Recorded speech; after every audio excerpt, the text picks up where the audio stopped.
Okay, engaging and challenging practitioners in supporting change. Now,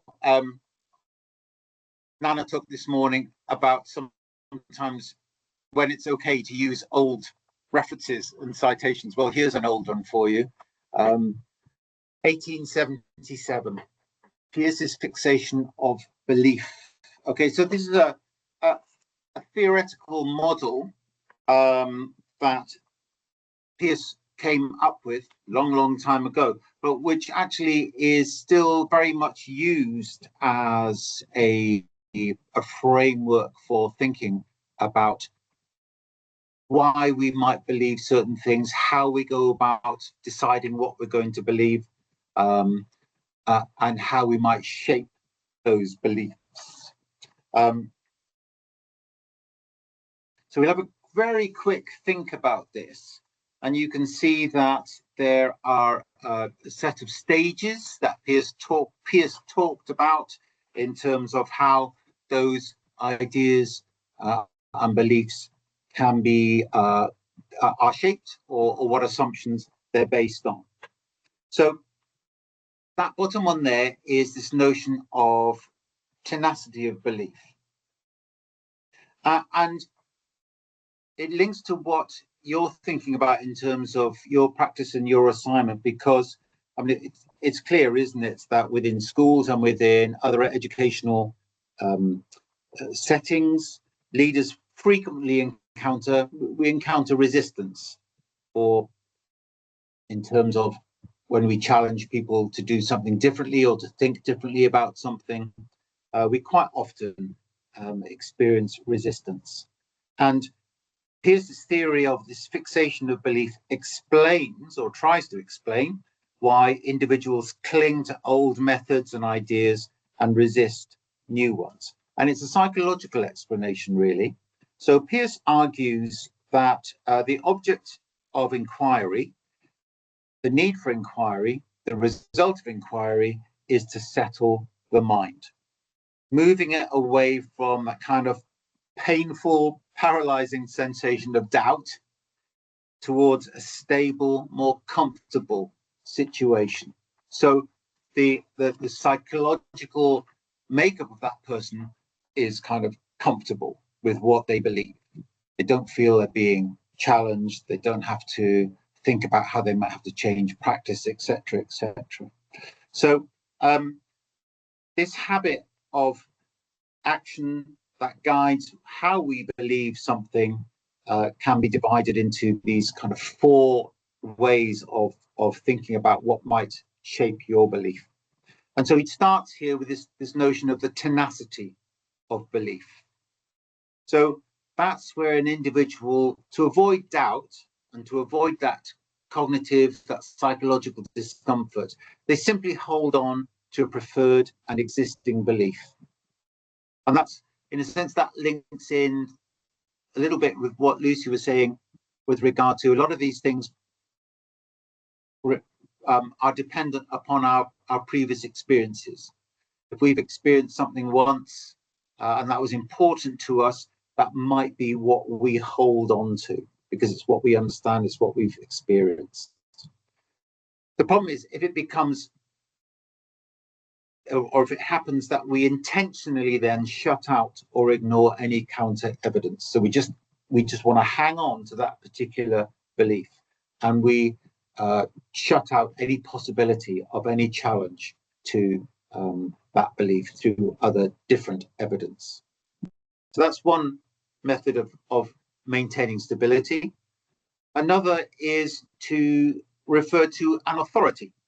So we adopt beliefs dictated by an external institution, Welsh government perhaps, state or governing power, which often enforces consensus by suppressing dissenting views. So this is not saying that an authority figure or entity like a government, like a local authority, it's not necessarily saying that listening to what they say is a poor way of shaping your belief. But what it is asking us to do is to look at the values that underpin that particular authority.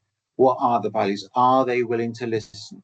Are they too open, possibly, to new ideas, etc., etc.? Or are we relying on authorities where, again, there can be no questioning? This is how it is. This is how it has always been. This is how it always should be because X, Y, Z say so. Now, interestingly, these two particular areas, the tenacity of belief, the appeal to authority, these have been used as ways of, very recently, of looking at the way the internet operates, for example. So you can see how this very old idea from 1877 kind of can be used to think about very contemporary issues. So people get into that kind of echo chamber where your beliefs are continually being reinforced because you're talking to others who only have the same set of beliefs as you. You appeal to authorities which mirror those and perhaps shape those beliefs. Okay. And maybe schools or educational settings can sometimes be like that as well. And then there's this a priori method that Peirce talks about. So settling beliefs through open reason, philosophical conversation, adopting ideas that feel intuitively elegant or agreeable to reason, though independent of objective facts. And this is, in a sense, it's quite similar to number 2. It just feels a little bit more as if you're being a bit more open. You have discussions with people, but again, in a sense, it's not willing to challenge beliefs to any particular depth. You might have very elegant arguments as to why inclusion is best in this particular situation because it appeals to certain idealistic principles, but you're not willing to challenge how effective that is in the real world, if you like. Or might be the other way around. We should have special schools because some of these children will never be able to progress within a particular mainstream setting because of X, Y, Z. Okay. And that's then becomes the kind of an agreeable to reason belief. You can provide arguments as to why that might be without really challenging them.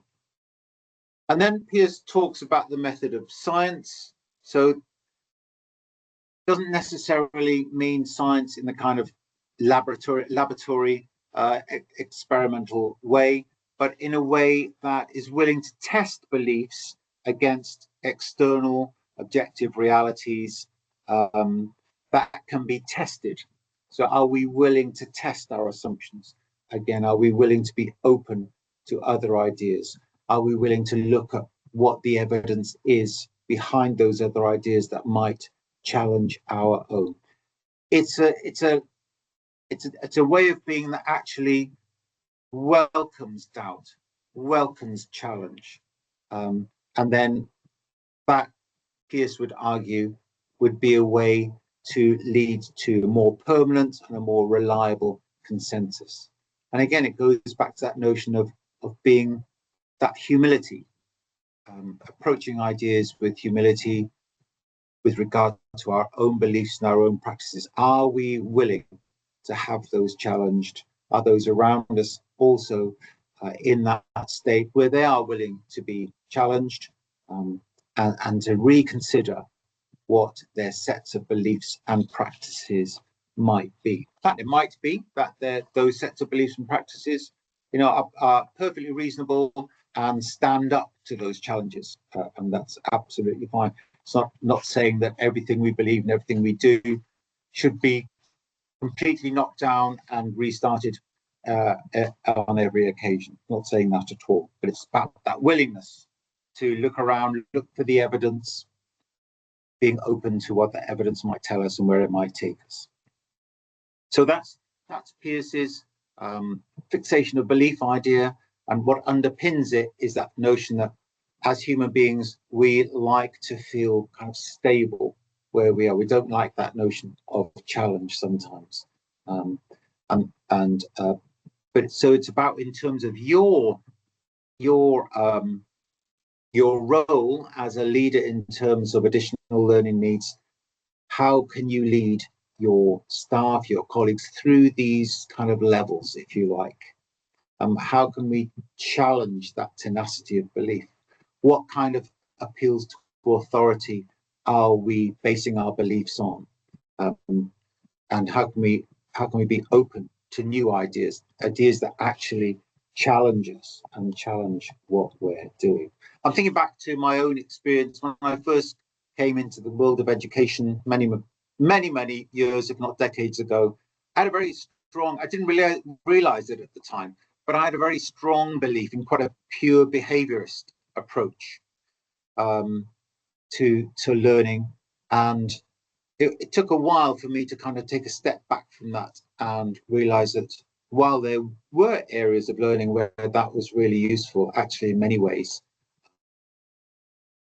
it was a very limited way of thinking about what learning is and how teaching should occur. So that was something I really had to challenge myself on.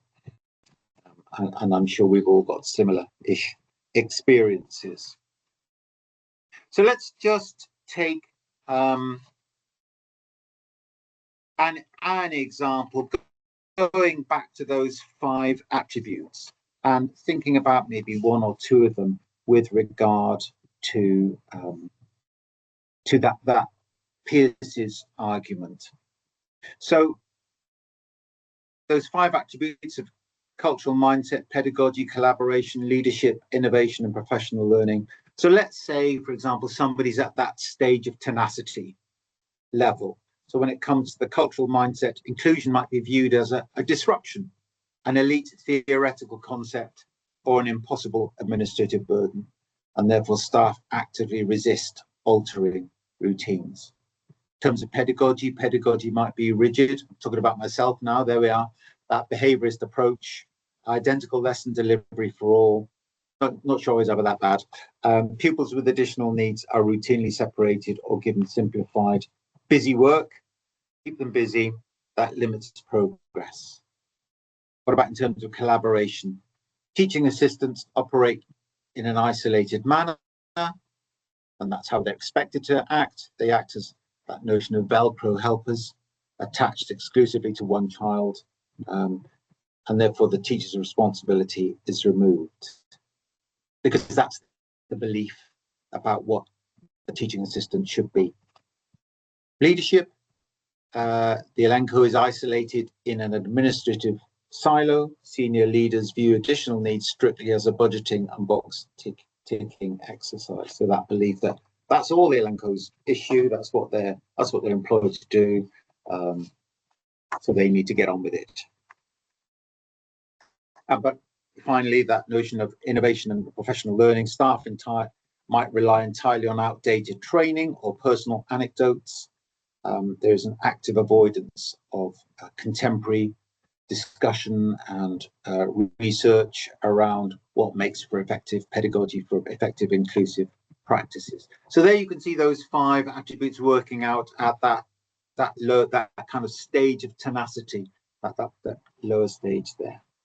Okay, and just to take something from the other end, that kind of evidence, scientific inquiry stage.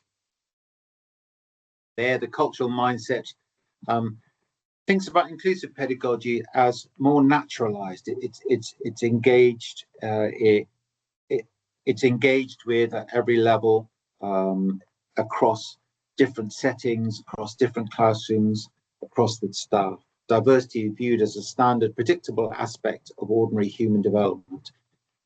It's absolutely normal for people to be different. Everybody's different to some extent. Some might be more different than others, but difference, diversity is the norm. And that can be shown by just looking at society generally. Pedagogy, the classroom can be proactively designed for everybody, perhaps using the IPAA framework that Florian talks about.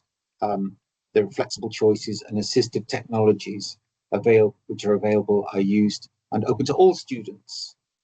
Collaboration is co-teaching teacher, the uncode TAs, and students work as a team to co-produce, review, and refine learning paths. And there's good evidence to suggest that such practices make for good and effective outcomes in an inclusive manner. The ALN is seen as a strategic orchestrator, not just a reasonably well-paid administrator. They use data to run regular provision audits. They become skilled in human interaction, supporting other people. They're good at deploying resources to try and address any issues as they arise. How is innovation and professional learning viewed? The school operates as a research hub. Staff continuously run small-scale action research projects, tracking student data to systematically demonstrate which inclusive techniques are working at any one particular time. So it's just an approach and helping us think about what might be going on in terms of where we are and where our staff are, in terms of what they believe, why they might believe those things, what are those beliefs based on, and how can we move from those lower levels up to that higher level of scientific inquiry there. Okay, we've got 20 minutes, well, a bit less than 20 minutes left. I'm just going to give you, there was a task to do, but it's quite similar to a task that you've already done this morning. So I thought it might be useful for you. We're going to pop you into two groups because there are not large numbers now. So I'm just going to allow you that space in your two groups to discuss your ideas for the assignment. I thought it might be useful for you to be able to share your ideas as they are developing. And so what I'll do